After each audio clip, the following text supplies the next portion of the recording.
banyak yang keluar belajar ke sana. Kita tak salahkan, Pak.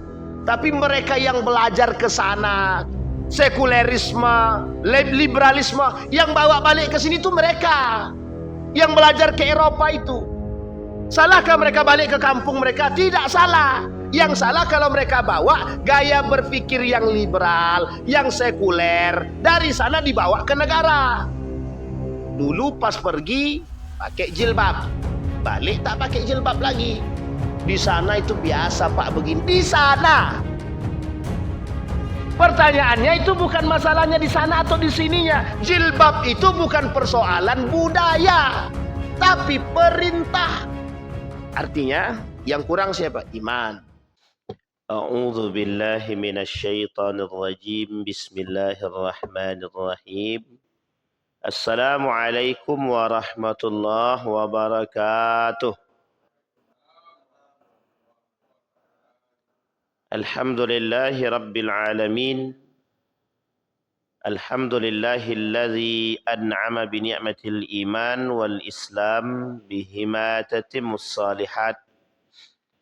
Ashhadu an la ilaha illallah wahdahu la syarika lah wa ashhadu anna Muhammadan abduhu wa rasuluh la nabiyya ba'd. Allahumma salli wa sallim wa barik ala hadzal nabiyil karim. Allahumma salli ala Muhammad wa ala ali Muhammad fil alamin innaka Hamidum Majid.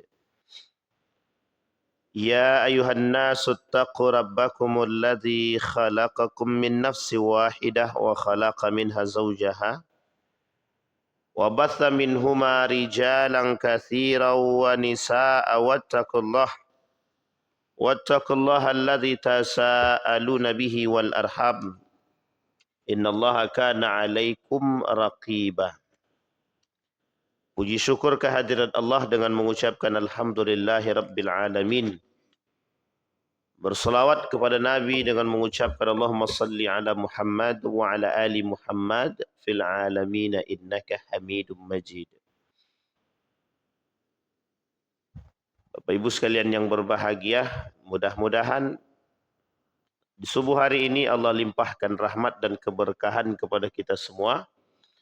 InsyaAllah kita semua yang hadir husnul khatimah. Kemudian Bapak Ibu sekalian yang berbahagia, bermunajat kita kepada Allah untuk kedua orang tua kita selalu diberikan yang terbaik. Allah tempatkan di tempat terbaik di sisinya. Allah terima amal ibadahnya. Allah jadikan anak-anak, Allah anugerahkan anak-anak yang selalu mendoakannya. Dan insya Allah mendapatkan keluarga yang sakinah, mawaddah, warahmah. Dan insya Allah husnul khatimah. Amin ya rabbal alamin. Baik Bapak Ibu sekalian yang berbahagia, di subuh hari ini kita mencoba kembali mengkaji tentang satu persoalan yang memang cukup serius untuk kita coba pahami bersama, bahwa umat muslim perlu tahu di mana batasan pergaulan seorang muslim terhadap orang-orang yang non-muslim atau kafir. Bagaimana posisi seorang muslim terhadap orang kafir. Kalau kita merujuk kepada sedikit sejarah, sejarah ini serius. Pada masa baginda Nabi Muhammad sallallahu alaihi wasallam ada yang disebut dengan Piagam Madinah. Di dalam Piagam Madinah itu ada beberapa poin yang mengatur kerukunan antar umat beragama. Jadi Nabi itu orang pertama yang membuat, bukan nomenklatur, amandemen Jadi Nabi itu orang pertama yang membuat amandemen perdamaian pertama di dunia. Amandemen itu apa bahasa Indonesianya ya? Apa namanya? Pokoknya inilah konstitusi atau konstitusi lah kalau tak salah itu bahasa. Jadi Nabi itu orang pertama yang membuat satu lembaga perdamaian pertama di dunia melalui model Piagam Madinah. Kalau dulu di Indonesia ini ada namanya Piagam Jakarta. Kalau di Madinah ada namanya Piagam Madinah. Jadi Bapak Ibu, Piagam Madinah itu adalah berisikan tentang poin-poin persaudaraan dan persatuan setiap antara orang Muhajirin, Ansor, Aus, Khazraj, Yahudi, Nasrani. Itu ada diatur itu. Diatur sama Nabi. Jadi diatur sama baginda Nabi Muhammad SAW untuk memunculkan perdamaian. Biar sejalan dengan maknanya madani. Nah, salah satu poin yang diatur itu, misal, ini sudah dibangun. Sudah jelas. Disinilah cara Nabi mempersaudarakan secara kemanusiaan, sosial kemanusiaan. Dibangun melalui sosiokultur namanya, kalau bahasa agak gaul sedikit. Melalui proses sosial budaya.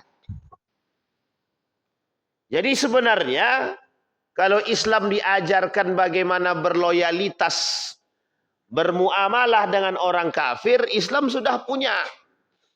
Cuma di dalam Islam itu yang perlu dipahami ada batasan. Karena Islam itu membagi kafir itu setidaknya ada dua setidaknya. Kita bahas dua. Yang pertama ada orang kafir namanya zimmi. Kafir zimmi. Kafir zimmi ini orang kafir yang berada dalam domin. Domin itu mas'uliyah. Masuk dalam orang kafir yang masuk dalam tanggung jawab orang muslim. Maksudnya, misal pemimpinnya muslim, orang-orang kafir ini karena mereka orang baik dan tidak memusuhi kita, nah mereka masuk. Contoh sekarang nih, kayak di sekitar kita nih ada orang-orang non-muslim, orang kafir. Nah orang-orang kafir di sekitar kita inilah yang disebut dengan kafir zimmi. Nabi Muhammad SAW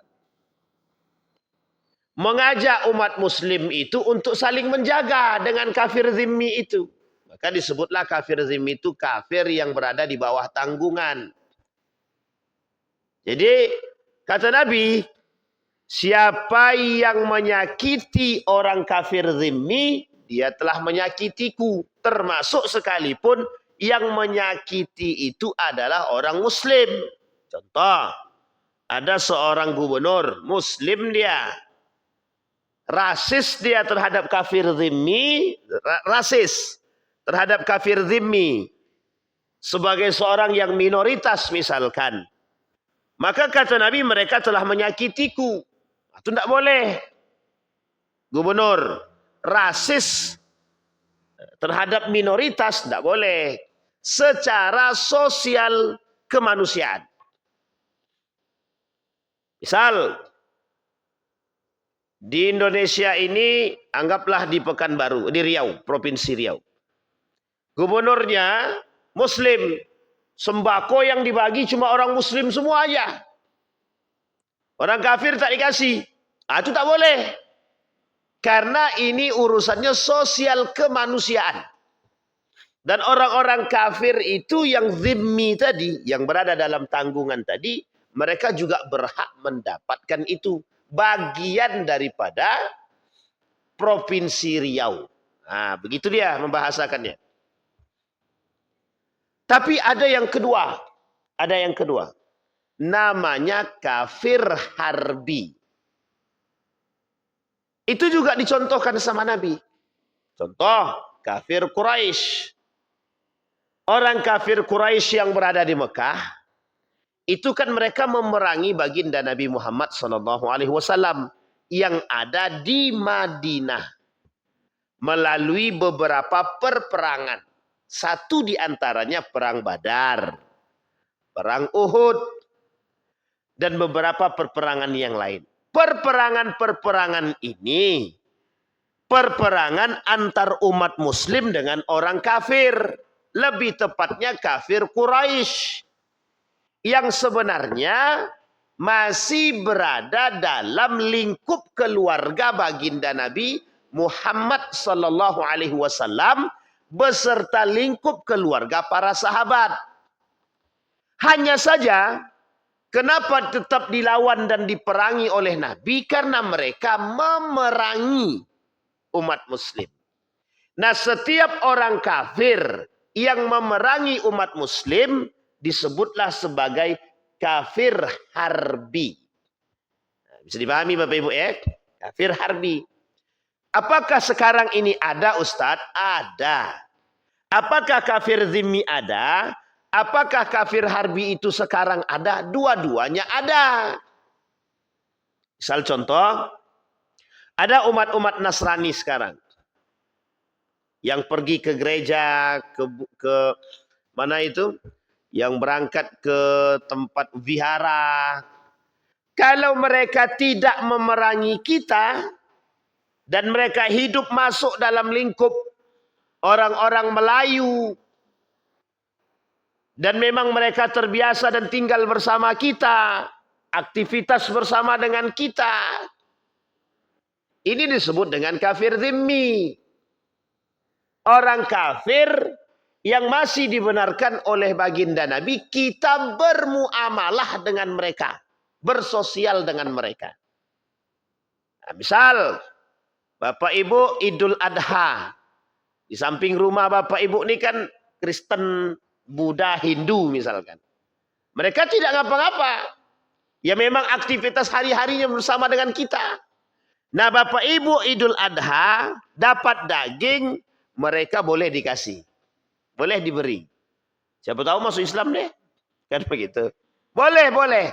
Ini namanya zimmi. Nah di sini yang kita perlu harus jelaskan. Kalau kita punya tetangga non-muslim, mereka tidak menyerang kita, tidak memusuhi kita, dalam arti perperangan, merusak kita, yaitu disebut dengan kafir zimmi tadi. Tercatat dia sebagai, bukan anggota, tercatat dia sebagai keluarga atau tercatat sebagai warga Provinsi Riau, jelas dia. Berarti dia masih dalam kategori kafir zimmi. Tapi Ustadz, dia suka mencaci maki keluarga saya. Itu kan personal. Bukan sosial kemanusiaan. Kita umat muslim juga ada saling mencaci. Jangankan orang lain, keluarga kita saja kadang kita takur. Itu adalah personal, individu. Individualisme, individual karakter. Jadi karakter individu. Ya itu biasa normal. Tapi saat dia maling duit saya, ya banyak juga umat muslim yang maling. Jadi itu individu. Nah yang disebut dengan kafir harbi yang mana? Orang kafir yang memerangi kita secara keagamaan. Sebutlah sekarang orang itu seperti, nah apa sikap kita terhadap orang-orang kafir zimmi? Sikap kita terhadap kafir zimmi, kata baginda Nabi, kita tetap dibenarkan bermuamalah dengan mereka. Justru kita tidak boleh membuat mereka atau menjadikan mereka seperti orang yang tidak memiliki saudara. Nah, maka secara sosial kultur, secara sosial kemanusiaan, secara muamalah, kita sangat dibenarkan bersikap bermuamalah dengan mereka. Tapi tetap ada batasannya. Contoh. Batasannya begini.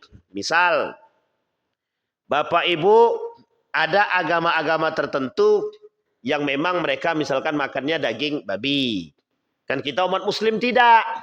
Maka di sini ada Islam mengajarkan, bolehkah kita makan di tempat orang-orang yang memakan babi atau B1 ataupun B2?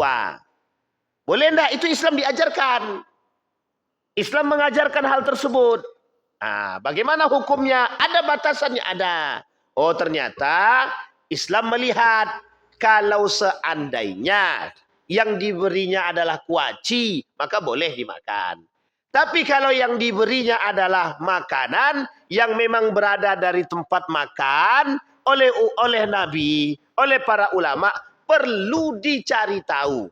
Atau cari amannya jangan diterima. Dan disampaikan. Nah, itu penting. Oh, kita kan orangnya ini Ustaz, bermuamalah dengan baik. Jadi ketika mereka suguhkan makanan, kami terima. Sekalipun yang disuguhkan itu babi. Misal, itu sudah kelewatan batas. Jadi sesuatu itu ada batasannya. Yang batasan itu perlu kita pahami untuk menjaga hubungan kita dengan sesama manusia. Bisa dipahami Ibu ya, Bapak Ibu ya. Yang kedua contoh lain. Misal, Ustaz, anak mereka menikah. Nah, ketika mereka menikah itu Ustaz, ada makanan hidangan. Kalau Bapak Ibu ragu, ya jangan makan. Tapi tetap datang menghormati sebagai tetangga. Atau bagian daripada warga setempat. Menghormati. Tapi kalau Bapak Ibu berani bertanya, dan tahu Bapak Ibu aktivitas hari-hari dia. Memang dia sendiri tidak makan babi, dia tak makan kalbun, anjing misalnya. Dia tak makan itu. Bapak Ibu tahu kalau keluarga ini memang tidak muslim. Tapi dia tidak memakan makanan-makanan yang diharamkan oleh Islam.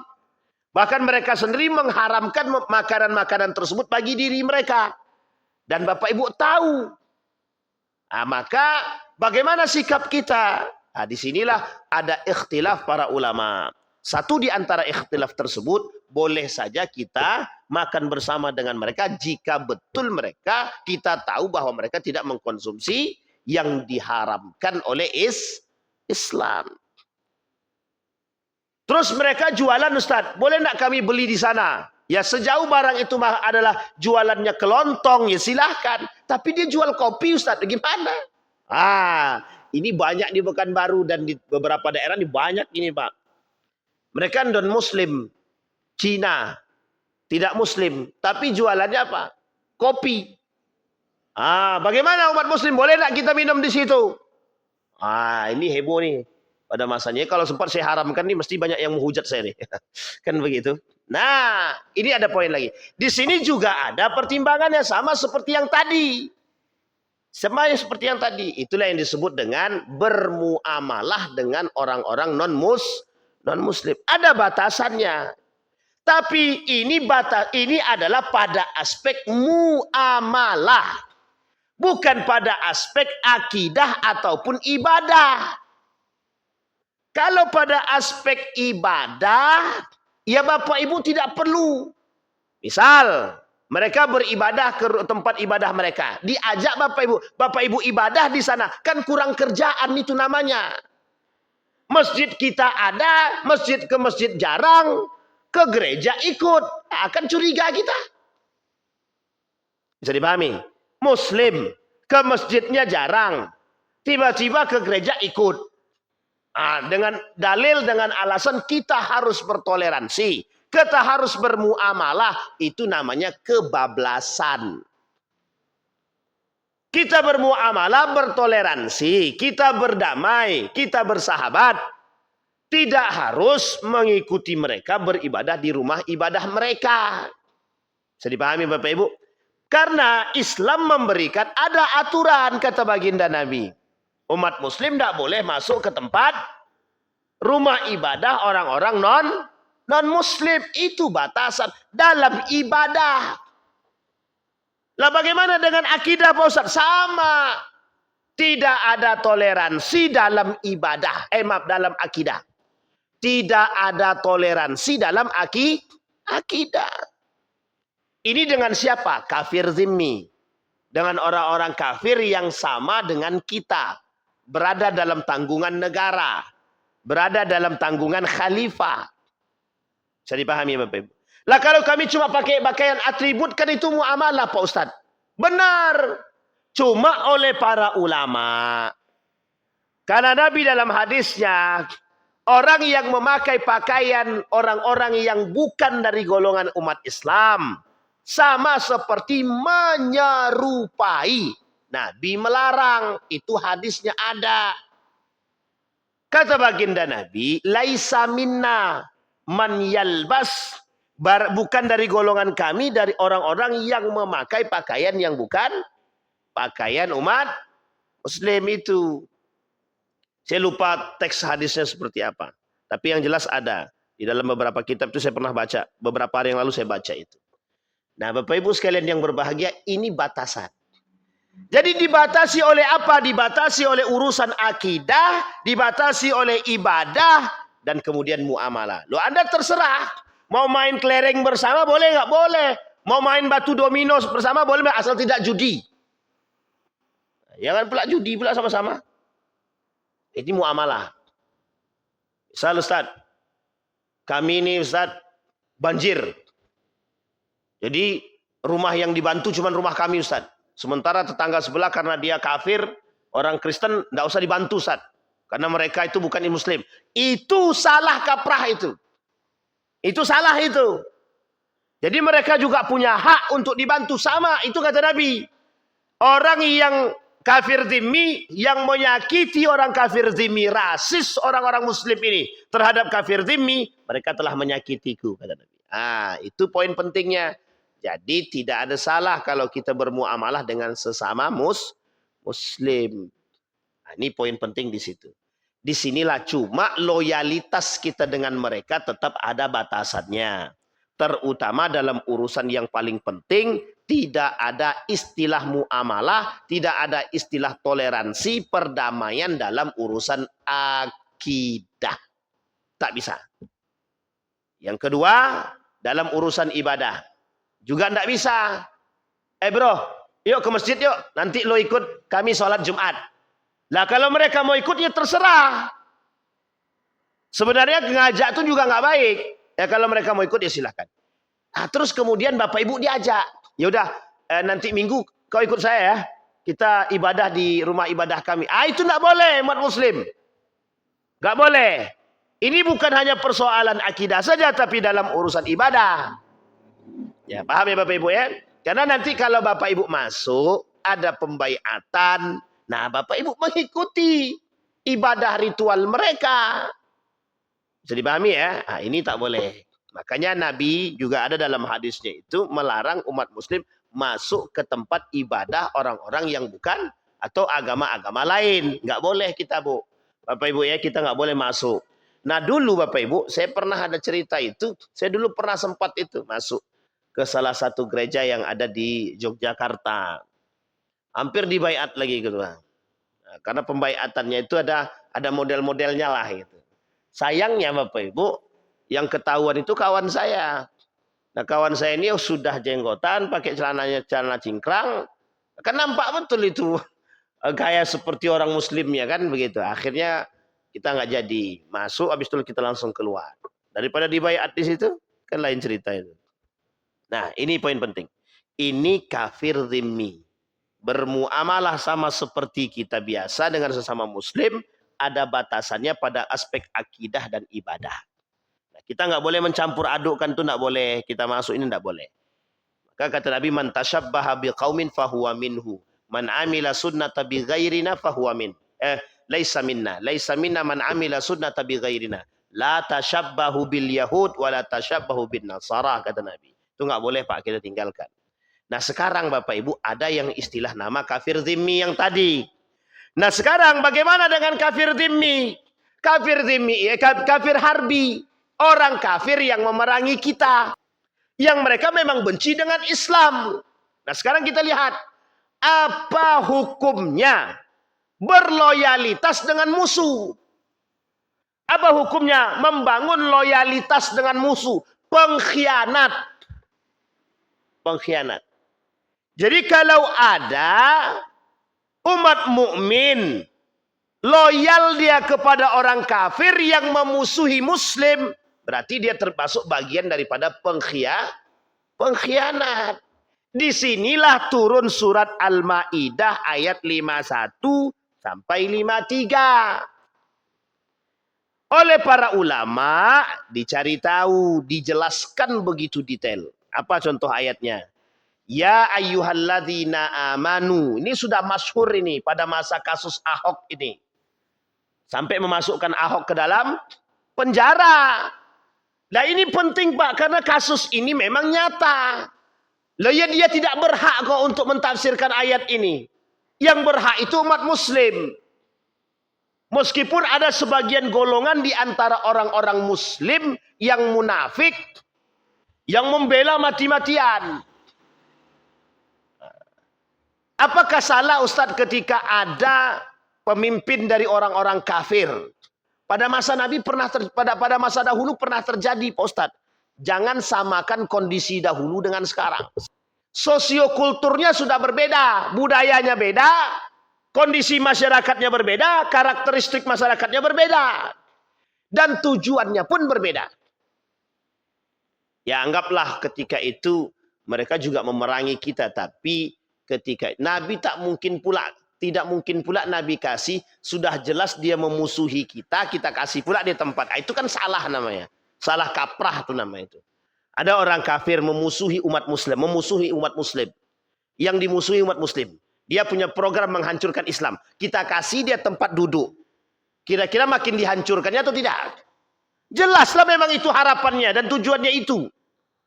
Nah sekarang Bapak Ibu, apa kata Allah dalam Al-Quran? La tattakhidhu al-yahud wan nasara awliya'a ba'duhum awliya'u ba'din. Jangan kalian wahai orang-orang beriman menjadikan Nasrani sebagai, disinilah kalimatnya awliya'un yang diperdebatkan oleh para ulama. Tafsir bukan diperdebatkan, lebih tepatnya diinterpretasi, ditafsirkan oleh para ulama. Maka ada beberapa arti daripada kalimat aulia tersebut. Kita ambillah contohnya dua hal.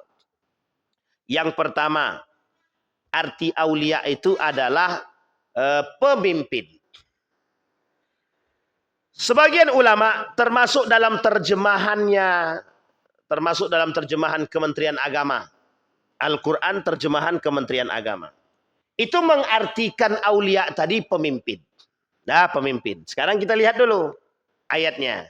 Wahai orang-orang beriman, janganlah kalian menjadikan orang Yahudi, orang Nasrani, pemimpin bagi kalian.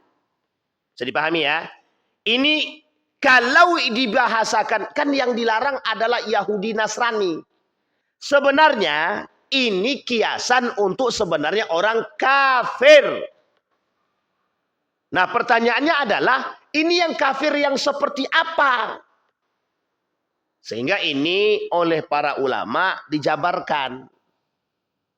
Nah, jadi dalam, ya ini kan ada pertanyaan pada masa itu. Pada saat itu yang heboh-heboh itu pada masa kasus Ahok itu, ini kan bukan negara Islam. Benar, ini bukan negara Islam. Tapi Pancasila itu didirikan, dibangun atas dasar ketuhanan yang Maha Esa. Dan ketuhanan Maha Esa itu ketika itu simbolnya adalah Islam itu. Jangan salah. Tapi ini kan bukan negara Islam. Benar, mayoritas yang ikut berperang, mayoritas yang ikut memerdekakan negara Republik Indonesia ini Muslim. Mayoritas. Memang bukan negara Islam. Berarti kan kami berhak menjadi pemimpin. Selain, baik Bapak Ibu sekalian yang berbahagia. Ini kasusnya pada masa Ahok begitu dia. Sehingga munculnya orang-orang, ini bukan negara Islam. Ini rasis dan lain sebagainya. Meskipun pada akhirnya ketok palunya dimenangkan. Salah satu orang yang menjadi saksi ketika itu, dan saksi ahlinya adalah Profesor Dr. Haji Yunahar Ilyas, pakar tafsir Al-Quran, Majelis Ulama Indonesia, yang menjelaskan secara rinci tentang kalimat aulia ini. Makanya akhirnya ketok palu, masuk kan, akhirnya kan begitu. Sebenarnya bukan persoalan itu sebenarnya. Persoalannya sederhana, ngapain dia yang mentafsirkan? Itu dia masalahnya. Kalau yang mentafsirkan itu Pak Azwardi, Muslim, dia masih wajar. Tapi yang mentafsirkan bukan Muslim. Bisa dipahami Bapak Ibu ya? Nah sekarang kita lihat aulia. La tattakhidul yahud wan nasara, ini kiasan. Sekarang tidak ada Yahudi pada masa dahulu, tidak ada. Nasrani sekarang juga nggak ada. Ini dikiaskanlah kepada orang kafir. Orang kafir sekarang banyak. Dan banyak orang-orang kafir yang memusuhi Islam itu banyak. Tidak hanya Yahudi dan Nasrani sekarang. Beberapa negara-negara yang lain yang bekerja sama dengan Yahudi dan Israel juga memusuhi Islam. Perancis pada masanya. Inggris pada masanya. Belanda pada masanya. Banyak Pak yang memusuhi kita tuh banyak dulu. Sampai Bapak Ibu kalau mau ke Eropa itu kan harus ganti nama dulu. Muhammad Ridwan yakin tidak boleh masuk itu. Harus diganti John. Baru bisa masuk. Pada masa itu 1900-an. 1990-an itu kalau mau masuk ke Eropa itu, ke Inggris, ke Belanda, ke Jerman, harus ganti nama. Tidak boleh pakai nama Ali, Muhammad, Azwardi. Itu agak Muslim sikit lah. Pak D. Sarno, itu tak tuh. Boleh tuh. Soalnya nama Jawa sikit. Apalagi di Belanda banyak orang Jawa waktu itu tuh boleh. Sarno, boleh tuh. Tapi kalau namanya Mukhlis Jiddin, anak boleh itu. Dikatanya penjihad itu malah diusir duluan sebelum masuk itu. Nah, bayangkan Bapak Ibu. Sampai beberapa negara hari ini masih ada yang mendeteksi nama-nama tertentu untuk masuk ke dalam negara mereka. Dikhawatirkan bagian daripada teroris. Itu sebenarnya dalil lain. Makanya di Amerika itu simbol Islamophobia sekarang tuh simbolnya ya Amerika itu Pak. Jangan dikira Amerika tuh senang dengan Islam para atasan tuh. Enggak. Alhamdulillahnya salah satu wali kota itu ya. Wali kotanya itu Muslim. Ya wallahu alam. Bagaimana model Muslimnya kita nggak tahu. Tapi yang jelas dia Muslim. Bisa dipahami Bapak Ibu ya. Nah sekarang kita kembalikan. Nah sekarang apa arti aulia tadi? Arti yang pertama dalam terjemahan Kementerian Agama itu artinya pemimpin. Sekarang kita lihat dalam beberapa tafsir para ulama. Nah, kata para ulama tafsir itu, dan Allah mengatakan merujuk dalam memahami kalimat Allah tadi, jadi pemimpin orang kafir, jangan kalian jadikan orang kafir itu sebagai pemimpin. Boleh nggak berarti kalau begitu? Itu tidak boleh menjadi pemimpin. Mengapa? Mengapa orang kafir tidak boleh jadi pemimpin kita? Karena yang dipimpin ini Muslim, pemimpinnya kafir. Tapi pertanyaan ini apakah ini berlaku di negara Amerika Ustaz? Tidak. Mayoritas mereka siapa? Dan mayoritas kita siapa? Ini bukan rasis, bukan. Sekarang kita pakai logika. Di satu RT, ini semua Muslim. Ada 2 orang yang tidak Muslim, kafir. Naluri, kita pakai naluri. Fitrah saja. Kira-kira ada yang mencalonkan. Satu yang mencalonkan dari Muslim, satu lagi yang mencalonkan dari non-Muslim. Kira-kira Bapak Ibu pilih mana? Kita kan mayoritas. Nah, maka yang mayoritas pasti akan memilih mereka secara fitrah. Secara fitrah. Bapak Ibu mesti akan memilih yang satu frekuensi dan satu circle. Itu mesti Pak, jelas itu. Kita ambil contoh. Keluarga, dalam basis keluarga, ada satu orang di antara mereka yang naik jadi anggota dewan. Kira-kira satu keluarga ini milih dia nggak nih? Secara naluri. Mesti kan? Mesti begitu dia. Nggak usah kan satu warga, satu keluarga lagi, satu kampung. Naluri begitu. Fitrahnya begitu. Sebenarnya bukan fitrahnya, lumrahnya begitu. Bukan fitrah ya, tapi lumrahnya begitu. Bisa dipahami ya? Begitu juga. Sama ketika di Amerika, calonnya orang kafir semua Ustadz. Lah ya negaranya negara kafir. Negaranya itu negara non-muslim. Mayoritasnya apa? Non-muslim. Yang naik juga non-muslim. Kalaupun ada umat muslim berarti mereka sebagai seorang minoritas. Kalaupun terpilih itu terserah. Begitu jugalah di Indonesia. Memang majmuk kita, plural kita ini memang betul. Tapi plural tadi siapapun yang mau mencalonkan ya silahkan.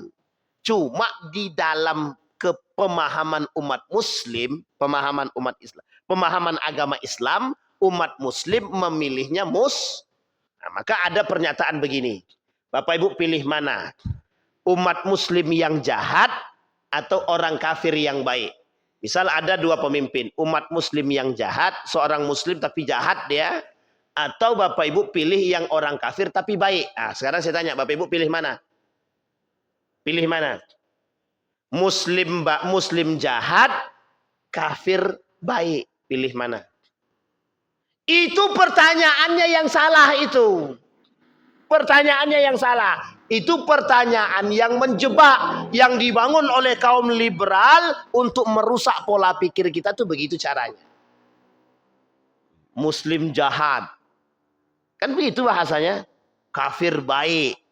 Jadi cuma ingin mengangkat derajat orang kafir, rela meruntuhkan derajat orang muslim. Si muslim itu dia korupsi terus. Sekarang saya tanya Bapak Ibu, mungkin tidak orang-orang kafir itu korupsi juga? Ya sama aja. Artinya sama-sama baik apa tidak? Pertanyaannya itu harus imbang. Kafir baik dengan muslim baik, pilih mana? Mesti kita pilih muslim yang baik. Itu sudah perintah dan ajakan serius. Nah, apa tak lagi yang mohon maaf, yang naik itu adalah orang kafir yang membenci Islam. Yang membenci Islam. Mesti dia tak suka dengan umat muslim. Itu makna yang pertama, pemimpin. Ini kita nggak usah detail-detail banget, nggak usah. Yang kedua, kita lihat. Bagaimana kalau makna aulia ini selain daripada pemimpin. Ya, berarti kan pemimpin saja nggak boleh. Pemimpin aja nggak boleh. Sekarang kita lihat. Teman sejati, makna kedua. Sebagian ulama juga mengartikan teman sejati. Wahai orang-orang yang beriman, jangan kalian jadikan Nasrani teman sejati. Bisa dipahami Bapak Ibu ya? Boleh enggak kita jadikan teman sejati? Lah teman sejati nggak boleh. Kalaulah teman sejati saja tidak boleh, apalagi pemimpin. Maka ketika kasus Ahok itu salah satu yang diperdebatkan makna. Kata Profesor Dr. Haji Yunahar Ilyas, lah sedangkan teman sejati aja nggak boleh, apalagi jadi pemimpin gitu deh. Ya lebih parah lagi. Makanya logika beliau disambut baik. Nah sekarang Bapak Ibu, mengapa kita nggak boleh jadi teman sejati? Kembali kepada karakteristik. Artinya sebenarnya kita harus membatasi pergaulan kita. Maka bahasa lainnya adalah ada istilah loyalitas. Nah nanti kita perlu tahu bagaimana hukum kita loyal dengan loyalitas. Bagaimana hukumnya bermuamalah atau loyal terhadap orang-orang kafir itu seperti apa. Di dalam Islam diajarkan Bapak Ibu, kita perlu waspada terhadap orang kafir. Waspada. Penting enggak waspada itu? Penting. Berjaga-jaga penting. Nah sekarang kita lihat Pak. Ya kita lihat. Al-Ma'idah memiliki arti jamuan hidangan makanan. Terdiri dari 120 ayat termasuk golongan-golongan. Surat Madaniyah dan turun di kota Madinah, Arab Saudi. Selain itu banyak ayat yang membahas termasuk dalam surat yang ke-53 dalam surat Al-Ma'idah. Sama Pak, dalam surat Al-Ma'idah 53 kan itu kasusnya dulu pada saat itu. Jadi Bapak Ibu, nah sekarang kita lihat bagaimana hukumnya kita kerjasama dengan mereka. Kerjasama. Pada masa Nabi, ada seorang sahabat yang berkhianat, dianggap pengkhianat. Karena mereka kerjasama, bukan kerjasama. Ya berhubungan dengan orang kafir. Berhubungan, kerjasama. Nah ini musuh kita Pak. Musuh kita kok malah kerjasama. Apa hukumnya bekerja sama dengan orang kafir yang memusuhi kita? Yang pertama, dilabeli sebagai pengkhianat. Kita ambil contoh. Turki Utsmani. Turki Utsmani itu Bapak Ibu, anak-anak daripada orang-orang dalam itu. Nah, kalau bahasa orang Jawanya abdi dalam. Orang Jawa bahasa kerajaannya itu abdi dalam. Anak-anak orang-orang di dalam ini, itu sekolahnya nggak ada yang ke Timur Tengah. Sekolahnya itu ke Eropa. Mereka cucilah otaknya ini. Otak-otak anak-anak kerajaan, anak-anak raja tadi nih. Anak-anak orang-orang abdi dalam, keluarga-keluarga raja nih yang sekolah. Ada yang ke Oxford, ada yang ke Amerika, ada yang ke Belanda. Nah, mereka belajarnya ke sana Pak. Di sana diajarkan gaya berpikir yang liberal dan sekuler. Balik ke Turki, sampai ke Turki, apa yang terjadi? Otak ini tercuci. Apa yang mereka lakukan? Membangun satu perkumpulan yang menjunjung tinggi sekulerisasi. Yang menjunjung tinggi gaya berpikir yang liberal. Sampailah Sultan Abdul Hamid dituntut. Turun demo mereka. Jadi demo itu sudah ada pada masa dahulu Pak. Sultan Abdul Hamid itu pernah didemo. Didemo suruh turun. Bayangkan. Apa yang terjadi? Akhirnya Sultan Abdul Hamid menyampaikan. Intinya yang disampaikan. Kalau kalian kuat dengan ketakwaan silahkan. Kalau memang yakin kalian orang-orang sekuler yang sudah mengajarkan Anda itu sebagai pendiri pondasi kerajaan ini dan negara ini silahkan. Berpikir mereka Pak. Ternyata masih ada sisi kebaikan dalam otak mereka itu. Untuk berpikir lebih. Ada ruang dalam otak mereka. Yang tadi dipenuhi dengan liberalisme dan sekulerisme. Ternyata masih ada ruang sedikit berpikir untuk sehat. Akhirnya mereka urungkan itu. Yang tadinya dalam perkumpulan itu. Sultan Abdul Hamid mau ditembak itu. Mau dibunuh langsung. Bayangkan tuh Pak. Sampai sebegitunya. Nah sekarang Bapak Ibu perhatikan. Itu kurikulumnya belum masuk. Kurikulumnya masih di luar. Hanya saja kita menyuruh orang-orang di dalam ini yang keluar ke sana belajar. Balik bukan malah meluruskan, tapi malah semakin membuat beng. Sampai hari ini terasa di negara kita. Banyak yang luar belajar ke sana. Kita tak salahkan Pak. Tapi mereka yang belajar ke sana, sekulerisme, liberalisme, yang bawa balik ke sini itu mereka. Yang belajar ke Eropa itu. Salahkah mereka balik ke kampung mereka? Tidak salah. Yang salah kalau mereka bawa gaya berpikir yang liberal, yang sekuler. Dari sana dibawa ke negara. Dulu pas pergi pakai jilbab. Balik tak pakai jilbab lagi. Di sana itu biasa Pak begini. Di sana. Pertanyaannya itu bukan masalahnya di sana atau di sininya. Jilbab itu bukan persoalan budaya. Tapi perintah. Artinya yang kurang siapa? Iman. Nah sekarang didatangkan kurikulum L. Masukkan kurikulumnya ke negara Republik Indonesia. Contoh ya contoh. Rusak enggak kira-kira? Artinya merusak dari dalam. Selain beasiswa diberikan oleh Amerika, Yahudi sudah merusak. Ditambah masukkan kurikulum ke dalam. Makin rusak. Di tengah kita bermusuhan dengan mereka karena mereka menggempur umat muslim, benci terhadap Islam, kita melakukan kerjasama dengan mereka. Inilah yang disebut dengan tidak bisa memahami makna loyalitas. Nah sekarang ada dua di sini. Satu, kita dianggap sebagai pengkhianat karena kita bekerja sama dengan orang kafir. Yang kedua, kita dianggap pengkhianat itu karena kita telah menyakiti umat muslim. Kita tidak menghargai orang-orang muslim. Tapi kan negara kita ini kan tidak negara Islam. Benar. Negara kita nggak negara Islam. Silakan terapkan kurikulumnya jangan kepada umat muslim. Nah, ini masalah nih Pak. Sorotan kita hari ini kan pada salah satu lembaga yang bekerja sama dengan Amerika. Kan jelas itu. Nah, ini poin penting yang harus kita pahami. Maka Bapak Ibu, sekali lagi, ini adalah langkah, kalau bahasa saya mungkin memurtadkan tidak ya, tapi salah satu langkah proses perusakan yang cukup serius. Kalau sudah masuk dalam tubuh kita, sudah masuk dalam makanan kita, artinya kita dikasih racun, silakan makan.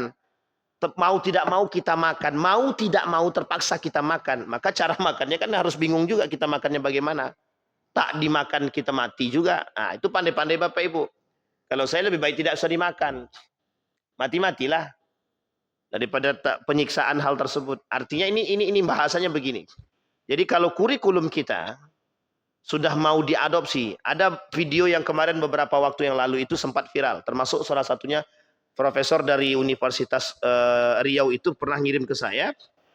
Pas beliau, padahal saya juga sudah tahu, tapi beliau kirimkan.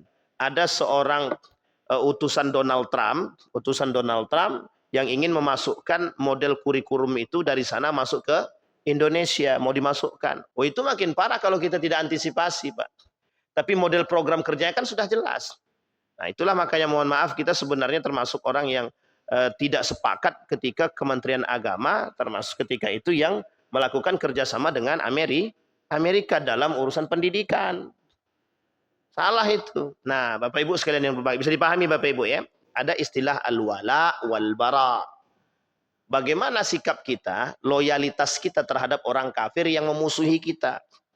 Bapak Ibu, tidak ada anjuran loyalitas, tidak ada anjuran loyal terhadap orang kafir yang memusuhi kita. Enggak, Pak. Justru harus dibatasi sebatas-batasnya.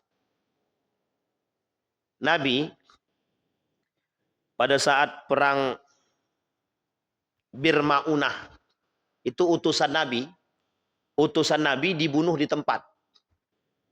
Nabi mengirimkan utusan untuk menyampaikan, mengajak mereka masuk ke dalam Islam. Sedang dibaca Pak, sedang dibaca suratnya, belum selesai Pak risalah yang dibaca itu, langsung dibunuh di tempat. Coba bayangkan. Itu orang kafir Pak. Nah orang kayak gini harusnya diapain? Ya diperangi Pak. Diperangi. Inilah ketika itu muncul namanya perang Mu'tah namanya. Perang Mu'tah. Dan itu diperangi. Tidak dikasihani Pak, diperangi. Lah kita sudah tahu mereka membunuh kita, silakan masuk, silakan masuk. Karena kita tersandra dengan, bisa dipahami Bapak Ibu, kita disandra dengan ekonomi. Nah disinilah. Nah sekarang pertanyaannya apa hukumnya loyal terhadap kafir yang memusuhi kita? Haram. Tidak boleh kita loyal terhadap orang kafir yang memusuhi kita. Memang bahasa hadis Nabi, umirtu an uqatilan nasa hatta yashhad. Kami umat muslim ini, kita umat muslim ini tidak boleh menyerang sebelum diserang. Tapi kalau kita tahu dia musuh, kita bakal serang, ya kita tidak siap-siap, itu bodoh namanya. Tahu nih orang kafir mau membunuh kita, mau memerangi kita, kita diam aja dulu. Tidak ada siap apa-apa. Setelah sudah dekat musuh, baru kita kalang kabut. Itu bodoh namanya. Bodoh. Nah sama istilah sekarang. Sekarang tidak berperang dengan senjata, tapi berperang dengan otak. Kita sudah diserang dengan ini, dengan otak. Santai aja kita. Dikasih duit, oke. Judi online, oke. Besok sedang pada main judi online, semua datang, mereka perang, semua tembak kita. Mati di tempat semua. Nah begitulah istilah kita sekarang. Jadi Bapak Ibu, kita ini dikasih makan. Dikasih. Sudah lengah semua. Sudah lengah, sudah perutnya kekenyangan, ada yang buncit, ada yang kesenangan. Udah nggak bisa ngomong apa-apa. Sehingga untuk mengatakan Amerika perusahaan ini lagi. Kenapa? Pitilah masuk. Nah, misal begitu, itu contoh saja. Pitilah masuk. Jadi Bapak Ibu sekalian yang berbahagia, kita umat muslim harus tahu bagaimana harusnya kita bersikap. Nah Bapak Ibu sekalian yang berbahagia, itu poin yang selanjutnya. Nah sekarang Bapak Ibu, bagaimana kalau seandainya orang-orang kafir harbi ini memerangi kita, harus kita perangi, wajib kita perangi. Nah sekarang Ustadz kan perangnya tidak dengan senjata, dengan pikiran. Apa yang harus kita lakukan? Kita perangi melalui pikiran. Inilah salah satunya Pak. Salah satu di antara yang paling sederhana dan yang paling kecil yang kita buat hari ini adalah dalam rangka memerangi pikiran-pikiran mereka. Kita rusaknya di situ Pak. Bapak Ibu harus paham, mereka menyediakan beasiswa banyak sekali untuk anak-anak Indonesia yang mau belajar ke sana. Ke Toronto, ke Oxford University, McGill University. Wah, ini bisa Pak. Tapi balik-balik itu kita sudah bawa liberalisme, sekulerisme, pluralisme. Jadi kita pulang ke Indonesia, itu kita sudah membawa satu program, satu proyek untuk merusak pikiran kita. Ustadz, tidak semuanya yang selamat. Yang selamat. Banyak yang ke sana, yang balik merusak juga banyak. Meskipun yang selamat ada 1, 2, 3 orang. Ya Alhamdulillah Pak, yang selamat. Nah kita berharapnya dari yang selamat-selamat ini, karena mereka tahu proyek-proyek di sana, mereka yang harus menyampaikan kepada kita. Mereka harus sampaikan kepada masyarakat, ini loh proyek mereka. Karena secara kemampuan kita untuk merubah kurikulum tidak bisa. Maka apa yang harus kita lakukan? Ajari masyarakat, cerdaskan dengan model seperti ini. Nah, inilah Bapak Ibu sekalian yang berbahagia. Nah, kembali kepada poin tadi. Nah, sekarang mulai lagi kemudian pertanyaannya. Berarti Ustadz, ada batasan dalam pergaulan kita bersama orang kafir. Benar. Kita harus membatasi pergaulan kita dengan orang kafir. Salah satu program dan proyek yang mereka inginkan Bapak Ibu, itu adalah bulan Desember kemarin. Nah, bulan Desember kemarin itu banyak program mereka. Salah satu di antaranya ada namanya program Natal Bersama dan program Tahun Baru. Itulah program yang sangat-sangat familiar di negara kita ini untuk merusak akidah kita. Maka tak salah ketika ada seorang ulama menuliskan, berhati-hatilah terhadap akidah generasi hari ini. Kenapa begitu? Karena berat Bapak Ibu. Kalau sudah rusak akidah kita, lemah iman kita, jauh kita dari Islam, hilang Islam itu, kita tidak punya pendirian lagi. Nah, inilah tujuan kita agar menyadarkan masyarakat ini butuh waktu, butuh proses. Karena kita sudah terlalu lama nyaman dengan keadaan seperti ini. Sehingga ketika datang pemahaman seperti ini kepada kita, kita kaget. Kita kaget. Bapak Ibu, yang seperti ini itu mungkin agak jarang Bapak Ibu temukan di sini. Dan ketika masuk kita kaget. Padahal ini adalah agenda lama. 1926. 1926. Sekarang 2026. Jadi udah berapa tahun?